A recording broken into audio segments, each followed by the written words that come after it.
मित्रों, अहंकार एक ऐसी भावना है जिसके चलते कई पराक्रमी और महाबली योद्धाओं का भी सर्वनाश हो चुका है।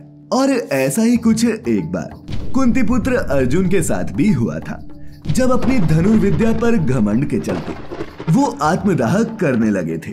तो क्या थी पूरी कहानी, आइए मिलकर जानते हैं आज की हमारी इस वीडियो में।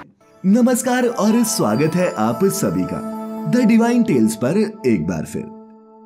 एक बार की बात है, महाभारत काल के सर्वश्रेष्ठ धनुर्धर अर्जुन अपने रथ पर सवार होकर रामेश्वरम से गुजर रहे थे, जहां उन्होंने एक कपि को राम सेतु पर बैठकर तपस्या करते देखा। अर्जुन ने बिना जाने कि वो कौन है, उन्हें जगाने के लिए अपना बाण चला दिया और फिर जोर जोर से हंसने लगे। फिर जब कपि ने कुंती पुत्र से उनकी हंसी का कारण पूछा, तो अर्जुन बोला कि उसे पत्थरों का ये पुल देखकर हंसी आ रही है, क्योंकि प्रभु राम एक कुशल धनुर्धर थे, इसीलिए उन्हें पत्थरों से नहीं अपने बाणों से ही इस सेतु का निर्माण करना चाहिए था। मित्रों, कपि के रूप में कोई और नहीं, स्वयं भगवान हनुमान थे।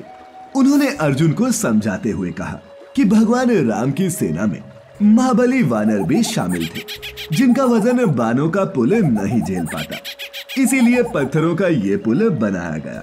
इस पर अर्जुन ने बड़े ही अहंकार से कहा कि मैं बाणों का सेतु बनाकर उस पर अपना रथ भी दौड़ा सकता हूँ। उन्होंने ये भी कहा कि अगर आप मेरा बनाया बाणों का सेतु तोड़ देंगे तो मैं खुद को सर्वश्रेष्ठ धनुर्धर नहीं मानूंगा, और अगर वो आपके वजन से टूट गया तो मैं आग में प्रवेश कर जाऊंगा, और अगर नहीं टूटा तो आपको अग्नि में प्रवेश करना होगा। कपि ने भी अर्जुन की ये शर्त मान ली, जिसके बाद अर्जुन ने समुद्र पर अपने बाणों से ही एक पुल बना दिया और हनुमान जी के सामने उसे तोड़ने की चुनौती रखी।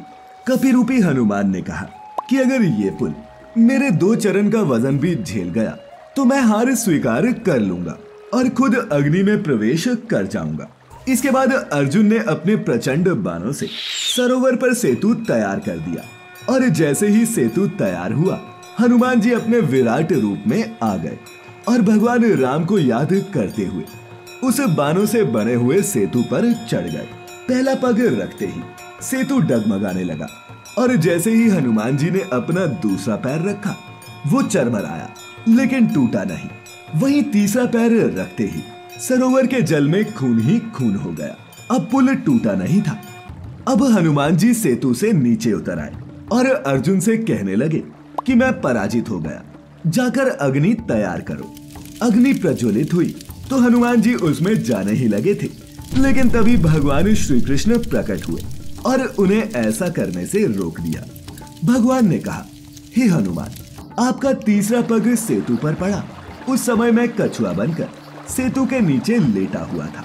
आपके पैर रखते ही मेरे कछुआ रूप से खून निकल गया, और ये सेतु तो पहले ही पग में टूट जाता अगर मैं कछुए के रूप में इसके नीचे नहीं होता। ये सुनकर हनुमान को काफी कष्ट हुआ और उन्होंने श्री कृष्ण से क्षमा मांगी कि मैं तो बड़ा अपराधी निकला जो आपकी पीठ पर मैंने पैर रख दिया। अब मेरा ये अपराध कैसे दूर होगा? तब भगवान कृष्ण ने बताया कि ये सब मेरी ही इच्छा से हुआ है, आप दुखी ना हो, और मेरी इच्छा है कि तुम अर्जुन के रथ की ध्वजा पर स्थान ग्रहण करो। और मित्रों, इसी कारण द्वापर युग में भी हनुमान जी महाभारत के युद्ध में अर्जुन के रथ की ध्वजा पर विराजमान थे। वही मित्रों, इस सब के बाद अर्जुन मायूस हो गया। तब हनुमान जी ने उन्हें महसूस करवाया कि अपने घमंड में उन्होंने किसी और का नहीं बल्कि भगवान राम का ही अपमान किया है, क्योंकि अपनी विद्या के सामने उन्होंने भगवान राम की धनुर्विद्या पर आशंका जताई।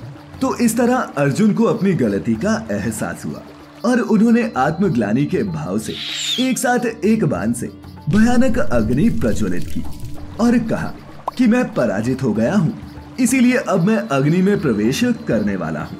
ये दृश्य देख हनुमान जी पूछने लगे कि आप ये क्या कर रहे हैं? तब अर्जुन ने बताया कि उनकी विद्या के कारण उनमें अहंकार आ गया है और इसी कारण भगवान का अपमान भी हुआ है, और अब वो आत्मदाह करने जा रहे हैं।